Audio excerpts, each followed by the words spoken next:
Hello, welcome back to my channel. If you're new here, welcome. I'm so happy you're here. My name is Hannah. On my channel, I post anti-MLM content. I also have a clothing reselling business on the Poshmark app, so I have a lot of reselling and Poshmark related tips and tricks videos as well. For today's video, I have another MLM top fails for you, but we're gonna have a little special edition. Rather than reacting to the traditional reels and Instagram stories and Instagram lives, we're going to be reacting to an entire Instagram account. We are going to be looking at and discussing a whole bunch of posts from the Instagram account No Shame Sales Game. If you are not familiar, this is a pro-MLM Instagram account run by a Rodan & Fields rep. She posts a lot of motivational content for network marketers. She also posts a lot of stuff responding to the anti-MLM community and addressing the stereotype of network marketers. And this account has nearly 100,000 followers, and so you see a lot of MLM Huns using these graphics and using these posts to repost on their own accounts to try and prove a point. However, as I was looking through this account, I found something problematic with nearly every single post that can be easily disproven, easily debunked. So I thought that for today's video, it would be fun to look at a variety of different posts from this Instagram account and systematically dismantle them. There's something crazy, like 800 posts. I definitely got through more than half of them, but as I was going through, I noticed that most of the posts, they revolve around 5 main themes. So what I'm gonna do is I'm gonna show you a few examples of that theme, and we're gonna break it down and we're gonna talk about how it's problematic. Then at the end of the video, I'm gonna have a special feature of No Shame Sales Game's most heinous post.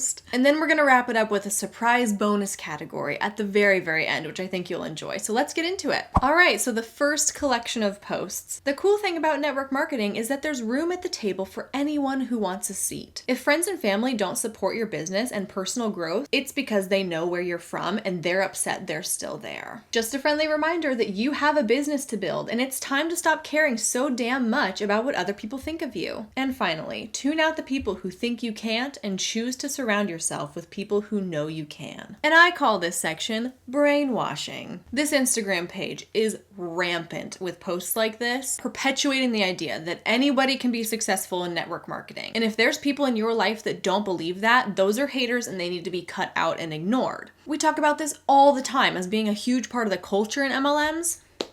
Hi, baby. But here it is in writing, okay? Tune out the people who think you can't and surround yourself only with people who think you can. What this translates into is a type of information control, which creates this us versus them dynamic that drives incredible wedges between you and the people that love you the most. Because think about it. Let's say that I joined an MLM today, okay? I'm all hyped up, I believe in myself, I think I can do it. And then all of a sudden my friends and family, they're like, I don't think it's a good idea. I've heard a lot about this industry. I'm not fully confident in it. But then my team and my upline, they're like, you can totally do it. Everyone has an equal opportunity. Look at all the great things it's done for the few people at the top. Okay, if you just work hard enough, you'll be there too. And then to add to this internal battle that I'm having with myself, I go on Instagram and I come across posts like this that tell me to block out the haters and they just don't believe in you. And you need to prove them wrong. What do you think is gonna happen? I believe in myself, my team believes in me, and this Instagram account is telling me to block out all the negativity. So that's what I'm gonna do, because that's what I need to do if I'm gonna be successful.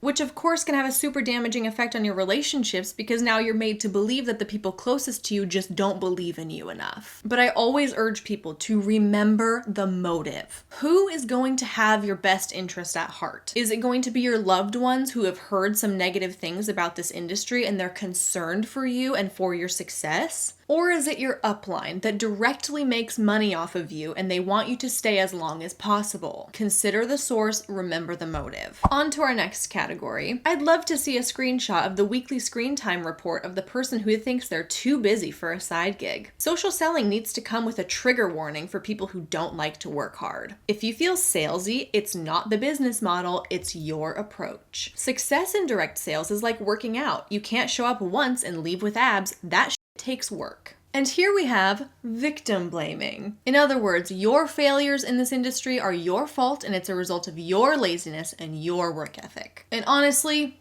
typical. It would not be a pro-MLM page without this kind of language, so I'm not surprised to see it. And the blame is always placed on the individual for failing rather than blaming the business model that is designed for most people to fail. The fundamental concept of an MLM company is inherently flawed. In no other industry is it a good idea to hire somebody with no resume, no experience, no interview, and then you send them on their way to go represent your company in the real world. In no other industry is it a good idea to recruit as many people as humanly possible because that results in market saturation. The more people that you have out there selling the product, the harder it's going to be to find customers. That's exactly why you don't see 2 McDonald's locations across the street from each other. The idea is that these businesses are spaced out so that they all serve their own community and everybody can still be successful and you're not in direct competition with one another. And in no other industry is it a good idea to base your leadership off of solely recruitment volume and not experience, expertise, or education. And guess what? None of these fundamental flaws of the multi-level marketing business model have anything to do with how hard the people work. It's not relevant, okay? The cards are stacked against you no matter how much time and energy you dedicate to trying to make this work. But victim-blaming language, like we see in these posts, is what keeps the MLM industry afloat. It makes people falsely believe that they are in control of their success, and if they have failed, that's because of their own shortcomings. The goal here is to keep blaming the people themselves, because if we stop doing that and we start blaming the business model, then we have less and less people being convinced to join, and therefore the scheme crumbles. On to the next collection of posts. So wait, it's not weird when an influencer sells you something and makes a commission, but it's weird when your friend does? You think it's weird I get paid to post about products I like?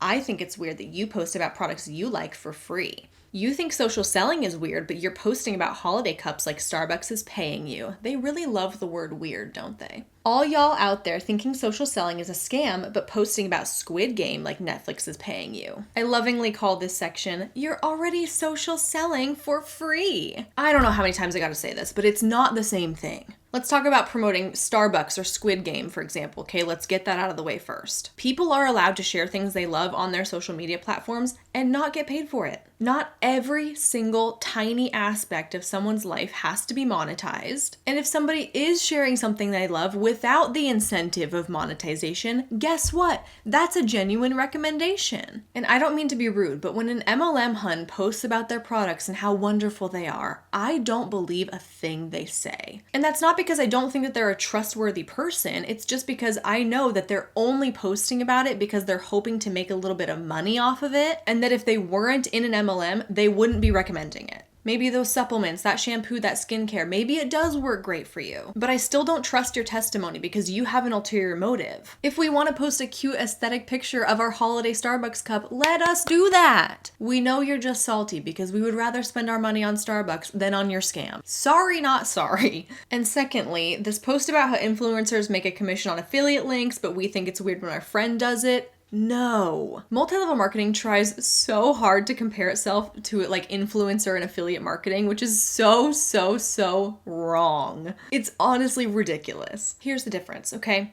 In multi-level marketing, you personally sign up and you personally pay to promote one company's products. And it's your job to never shut up about those products and go around to everybody you have ever known to try and see if they would like to buy those products from you. But not only that, there's obviously a heavy emphasis on recruiting other people to also come and sell that company's product. On the other hand, if you are an influencer participating in affiliate marketing, those companies come to you, they see value in you and your following, and they extend you an opportunity to make a small commission on any sales that you send their way. Your only job is to say, hey, I love this skincare for these reasons. If you would also like to try this skincare, here's my code, you can get a discount. It's a win-win for everybody in that scenario. The company makes a sale, the influencer makes a commission, the buyer gets a discount, and everyone moves along their merry way. Additionally, if you are an influencer doing affiliate marketing, you have the opportunity to partner with several brands at a time. You're not limited to just one company's products, and don't forget, you're never going to have to recruit anybody. The two things are so vastly different, and it's crazy to me that they will try and compare the two as if you're already doing this, or as if being an influencer is the same thing. On to the next. Yeah, it's shaped like a pyramid, but unlike your 9-to-5 one, I get to decide where in the pyramid I want to be. People will accept working at a job for years before getting a promotion or a raise, but think direct sales is a scam. Every corporation is a pyramid. I prefer the kind where I don't have to ask for a promotion or a raise because I can create it myself. Them, direct sales is a pyramid scheme. Me. And then it shows the classic pyramid of CEO, president, vice president, middle management, leaders, and employees at the bottom. And now on to our section, corporate is a pyramid scheme too. Just because they're both shaped like a pyramid does not mean that one of them is not a scam. People in MLMs are so focused on the fact that like a corporate ladder is also shaped like a pyramid that they're missing the entire point. It's not about the shape, okay? In the United States military, there are ranks. And yes, there are fewer people at the top ranks than there are at the bottom ranks. Does that mean the United States military is a pyramid scheme? The term pyramid scheme is in reference to the fact that people buy into a business opportunity where their position within the pyramid is solely dependent on how many other people they have also recruited into the same business opportunity. And as a result, very few people making the good money reside at the top of the pyramid, while there are lots and lots of other people making less money at the bottom of the pyramid. Someone always has to be at the bottom. Someone always has to be last. And if this endless chain of recruitment dies, the entire pyramid crashes and burns. Does Starbucks need their employees to keep recruiting other baristas in order for their company to stay afloat? Does Target require their employees to sell this much product and recruit this many other salespeople each month to remain employed? Let's address this one post in particular where it shows that a corporation is shaped like a pyramid. What do you need to be a hardworking entry-level employee at the bottom of the pyramid? At most, you might need like a high school diploma, maybe some experience, but even still, lots of high schoolers work entry-level jobs. And what do you need in order to climb the corporate ladder and rise in the corporate ranks? You need education, you need experience, you need training. You hold greater power in the company, and therefore you incur greater risk within the company the higher you get. But everyone within this corporate pyramid still gets paid. The amount that you are compensated relies upon your position and your job duties, but at the end of the day, everyone still gets paid. The same can't be said for multi-level marketing pyramids, and hard-working entry-level employees don't get to rank up to team leader just because they've recruited a bunch of other hard-working employees. I know that at surface level, it looks like multi-level marketing and corporate pyramids can be compared because they hold similar shapes. But that argument is quickly disproven when you consider that it's not about the shape at all. It's about the way that people rise in the ranks and the way that the money is made within those structures that determines whether it's a pyramid scheme or not. And the final category, just remember, someone who is happy in life or confident in the services they provide don't spend time bashing people on the internet. Just because you don't get it doesn't mean it's a scam. The person using social selling to make money looks far less ridiculous than the person using their leisure time bashing social selling for free. I love how anti-MLM keyboard warriors bash the structure of our industry as if they're not sitting in a cubicle for 8 hours a day working for someone who makes more than them. It's me. I'm the anti-MLM keyboard warrior bashing people on the internet. Ah yes, our favorite category, anti-MLMers are haters. It's really easy to view the people who are dismantling the industry of multi-level marketing as haters, but rest assured, we are the farthest thing from that. I make it my personal goal to have a compassion and education forward approach because in the end, what I want to do is educate and inform and not to shame. I love that he just like pops in whenever he feels like it. Oh, you're on the move? Okay. With social media being so flooded with MLM pitches and cold messaging and Instagram accounts like this one, there needs to be someone out there advocating for the other side. And I'm proud to say that I'm a small part in that. But I do not see this as bashing. I do not see this as hating. Just because someone contradicts and challenges what you have to say and they present facts with it doesn't make them a hater. Hate to break it to you. But we need to recognize that these types of posts are being created because the industry is being threatened. People in the anti-MLM community are speaking out in magnitudes that we have never seen before. And what that's doing is it's empowering the victims of this scheme while also harming and threatening the business opportunity. And if you're a part of that business opportunity, that really sucks for you. It does. And I don't mean to be insensitive about that. I think about these people all the time. And I'm like, that must be really, really hard to have sort of the rise of the anti-MLM community and have all these people out there talking about how what you're doing is harmful to others. That's got to be a tough pill to swallow. But it's hard to defend. And so the retaliation becomes making posts like this, attacking the character of people who are speaking out against MLMs. It's to create this narrative that we're unhappy and we're miserable and we're insecure and we're poor and we just love love spending our free time bashing other women on the internet. When anti-MLM creators come forward with facts, statistics, numbers, definitions, testimonies, people who are in an MLM have two choices. They can choose to listen or they can choose to isolate themselves, and they can refuse to pay attention to anything that goes against what they believe to be true. But if you're doing that, you're giving into the cult tactic of information control. You're controlling what you're receiving, and you're trying so hard to only receive things that confirm your beliefs, which is probably why this account has so many followers, if we're being honest. It's one of the very, very few resources out there that is pro-MLM that people can use as a resource and that they can be reposting and that they can feel validated by. And what I see here on this Instagram account is the choice to isolate. Again, perpetuating this us versus them mentality where people in the anti-MLM community, they're hateful, they're toxic, you need to avoid them at all costs. Because if, God forbid, you listen to what they have to say, you might be convinced and you might leave your MLM. So those are the 5 common themes that are just interwoven throughout pretty much all of the posts on this account. However, there was one thing that I came across that was posted pretty recently, and it rubbed me the wrong way, okay? And I feel like it needs its own special feature. This has got to be the most heinous thing I've seen on this account. The post says, if network marketing was a male-dominated industry, people wouldn't be nearly as critical of it. First of all, I would like to acknowledge that most MLMs on a grand scale are founded by men. The richest people in the MLM are men. And then all of the sales and recruitment and the dirty work is carried out by women. MLM huns seem to forget that MLMs have CEOs too, and just like corporate America, most of those CEOs are men. I'm gonna get on my soapbox, okay? I'm gonna get heated. I hope you're here for it. Buckle up. Multi-level marketing is an industry that systematically disempowers women while masquerading as female empowerment. Women are sucked into these things on the basis that they can be a boss babe who makes a living for themselves and stays home with their kids, and they can be a superwoman who does it all. That's the false promise that women are given, only to realize that less than 1% of people in these schemes make any money. How is that good for women? Okay, duping them into joining these schemes that they think is gonna help their families when in reality, all they do is lose money? Hear me out, here's my soapbox. If multi-level marketing ever turned into a male-dominated industry, it would cease to exist. Because could you imagine a man working full-time for no pay? Absolutely not. Men would never stand for that. They would not allow that. But right now it's not dominated by men. It's dominated by women, which is exactly how they get away with paying women in multi-level marketing companies